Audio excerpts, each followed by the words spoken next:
صبح سویرے رانو چڑیا بازار سے کچھ سامان لے کر اپنے گھونسلے کی طرف اڑ رہی تھی۔ اس نے پھلوں کی ٹوکری اٹھائی ہوئی تھی۔ گھر پہنچ کر رانو چڑیا نے اپنی بیٹی گڑیا چڑیا کو آواز دی۔ گڑیا بیٹی، میری بات سنو میری جان۔ دیکھو اتنی دیر میں گڑیا بھی آ جاتی ہے۔ جی ماں، آپ نے مجھے بلایا؟ بیٹی دیکھو، آج تمہیں رشتے والے دیکھنے کے لیے آنے والے ہیں۔ تم جلدی سے گھر صاف کر لو اور نہا دھو کر خوبصورت سے تیار ہو جاؤ۔ میں ذرا بازار سے ٹماٹر، گوبھی اور گوشت لے آتی ہوں، تب تک تم کھانے کی تیاری شروع کر دو۔ گڑیا خوشی سے بولی، ٹھیک ہے ماں، آپ بے فکر ہو جائیں، لیکن مجھے کچھ چیزیں بیک بھی کرنی ہوں گی۔ اس کے لیے مجھے اوون کی ضرورت ہے۔ آپ گوری آنٹی کے گھر سے اوون لے آئے۔ ٹھیک ہے بیٹی، مجھے لگتا ہے کہ گوری مجھے اوون نہیں دے گی، لیکن پھر بھی ایک دفعہ کوشش کر کے دیکھ لیتی ہوں۔ رانو چڑیا اڑتی ہوئی گوری کا بھی گھر بھی پہنچ گئی۔ گوری بہن، مجھے ذرا اوون دے دو، کچھ بیک کرنا ہے۔ گوری نے ناک چڑھا کر کہا، ارے رانو بہن، میرا اوون خراب ہے، کہیں تم اسے ٹوٹا پھوٹا نہ کر دو، اس لیے معاف کرنا، میں تمہیں اوون نہیں دے سکتی۔ ارے نہیں گوری بہن، میں بہت احتیاط سے استعمال کروں گی، بس آج تھوڑا سا کام ہے۔ نہیں بہن نہیں، میں اوون نہیں دے سکتی۔ رانو چڑیا مایوس ہو کر گھر واپس آ گئی۔ گڑیا بیٹی، گوری نے اوون دینے سے انکار کر دیا ہے۔ یہ تو میدو گدھا کی طرح کر رہی ہے، جس نے غریب پپو کو برف دینے سے انکار کیا تھا۔ غریب پپو ایک خرگوش تھا جس کا بیٹا بخار میں تپ رہا تھا، اور میدو گدھا نے اسے برف بھی نہیں دی، اور خود بعد میں میدو اتنا غریب ہو گیا کہ بیکاری بن گیا تھا۔ ماں، آگے کیا ہوا تھا؟ گڑیا بیٹی، ایک تو تم مجھے باتوں میں لگا دیتی ہو، میں پہلے جا کر بازار سے سامان لے آؤں، جو سامان رہ گیا ہے وہ لے آتی ہوں، پھر تمہیں ساری بات بتاؤں گی۔ رانو چڑیا سیدھی اڑتی ہوئی کالو کوے کی سبزی کی دکان پر پہنچی۔ کالو بھائی، مجھے 2 کلو ٹماٹر اور 1 کلو آلو دے دو۔ ارے رانو بہن، اتنے ٹماٹروں کو کیا کرو گی؟ ٹماٹروں سے زیادہ آلو لے لو۔ نہیں بھائی، آج خاص دن ہے، رشتے والے آنے والے ہیں، ہانڈیا میں زیادہ ٹماٹر ڈالوں گی تو زیادہ مزے کی ہانڈیا بنے گی۔ اچھا، لیکن تم میری بات مان لو، 2 کلو آلو اور 1 کلو ٹماٹر ہی لے جاؤ۔ چلو ٹھیک ہے، جیسے تم کہو، بس دیکھنا خراب مت ڈالنا۔ کالو نے سر ہلا دیا، مگر دل ہی دل میں سوچنے لگا، چڑیا کو کیا پتا، بس اوپر سے اچھے ٹماٹر ڈال دیتا ہوں۔ یوں کالو کوا نے رانو چڑیا کے تھیلے میں خراب ٹماٹر اور سڑے آلو ڈال دیے۔ رانو چڑیا بے خبر خوشی خوشی گھر واپس آ گئے۔ لے لو بیٹی، میں یہ ٹماٹر بھی لے آئی ہوں۔ اب مجھے میٹھو طوطا کی دکان سے کچھ گوشت اور بیکری کا سامان چاہیے، میں بس وہ لے کر واپس آتی ہوں۔ تم نے ابھی تک کیا کچھ بنا لیا ہے، مجھے بس یہ بتاؤ۔ ماں، میں نے تو ابھی صرف یہ بریانی ہی بنائی ہے۔ ٹھیک ہے بیٹی، کام ذرا جلدی کرو، میں میٹھو بائی کی دکان سے گوشت اور لے آتی ہوں، اس کا تم سالن بنا لینا، اور بسکٹ اور کیک بھی لے آؤں گی۔ رانو چڑیا اڑتی ہوئی میٹھو طوطا کی بیکری پر پہنچ جاتی ہے۔ میٹھو بھائی، مجھے 1 کلو گوشت چاہیے، اور ساتھ میں بسکٹ، کیک اور کچھ لیس بھی دے دو۔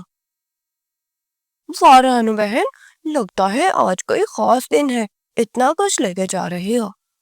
ہاں بھائی، آج میری بیٹی گڑیا کو رشتے والے دیکھنے آ رہے ہیں، سوچا کچھ خاص بناؤں۔ بہت اچھی بات ہے، یہ لو یہ بہترین کیک ہے، ابھی اوون سے نکلا ہے۔ شکریہ میٹھو بھائی، تم ہمیشہ اچھی چیز دیتے ہو۔ اب پتہ نہیں اس کالو کوا نے مجھے کیسی سبزی دی ہے۔ رانو چڑیا میٹھو طوطا کی دکان سے نکل کر مور بھائی کی کپڑے کی دکان پر پہنچ گئی۔ اب رانو چڑیا مور بھائی کی دکان پر پہنچ چکی تھی۔ مور بھائی، مجھے کچھ اچھے کپڑے دکھاؤ، رشتے والے آ رہے ہیں، سوچا ان کے لیے تحفے کے طور پر کچھ کپڑے لے لوں۔ ارے رانو بہن، بیٹی والے تحفے کیوں دے، یہ تو الٹا زمانہ آ گیا ہے۔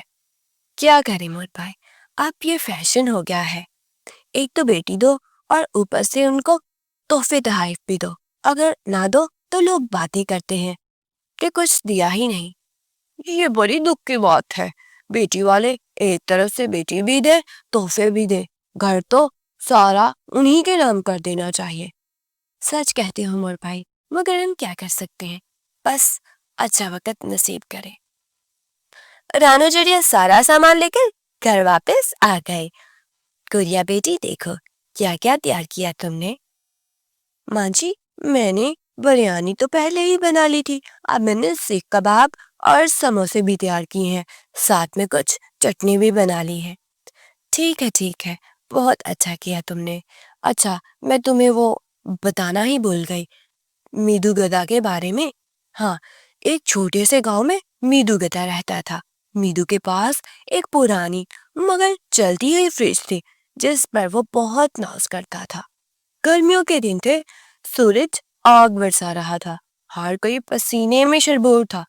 گاؤں کے جانور اکثر میدو گدے کے پاس آ کر ٹھنڈا پانی یا تھوڑی سی برف مانگتے, مگر وہ ہمیشہ غرور سے انکار کر دیتا. اسی گاؤں میں خرگوش بھی رہتا تھا جس کا نام پپو خرگوش تھا. پپو غریب تھا, اس کے گھر میں نہ فریج تھی نہ پنکھا. ایک دن جب دھوپ میں بہت تیز پپو کا چھوٹا بیٹا بیمار ہو گیا.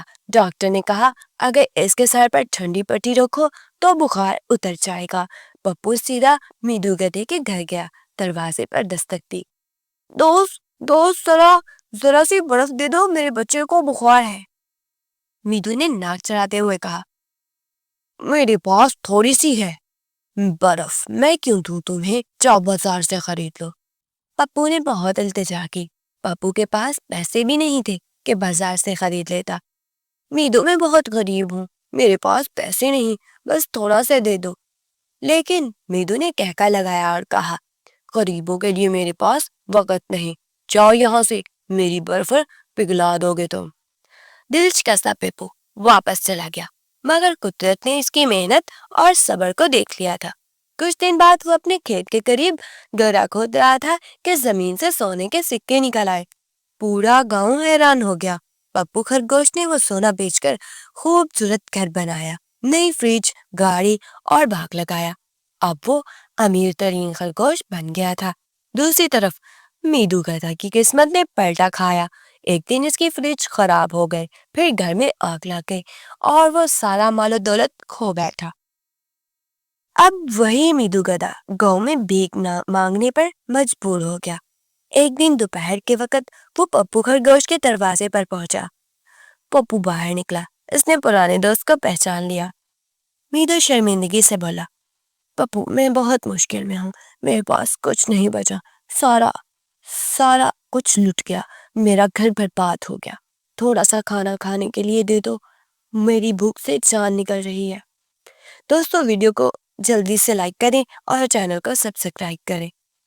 پپو نے مسکرا کر اسے اندر بٹھایا, کھانا کھلایا, پانی پلایا اور پھر کہا دوست میں تمہیں کبھی نہیں بولا, مگر ایک بات یاد رکھنا. میدو نے سر جھکا کر پوچھا کون سی بات؟ پپو نے نرمی سے کہا اگر اس دن تم نے تھوڑی سی برف دے دی ہوتی تو آج یہ دن نہ دیکھنا پڑتا. ہو سکتا ہے قدرت نے تمہیں سبق سکھانا ہو. میدو کی آنکھوں میں آنسو بہنے لگے. اس دن اسے سمجھ آیا کہ دولت ہمیشہ نہیں رہتی, مگر نیکی ہمیشہ کام آتی ہے. کبھی کسی غریب کو حقیر نہ سمجھو, اور اگر تمہارے پاس کچھ ہے تو دوسروں کے ساتھ بانٹ لو, کیونکہ وقت بدلنے میں دیر نہیں لگتی. دوستو ویڈیو پسند آئی ہے تو ویڈیو کو لائک کریں, چینل کو سبسکرائب کریں اور اپنے دوستوں کے ساتھ شیئر بھی کریں.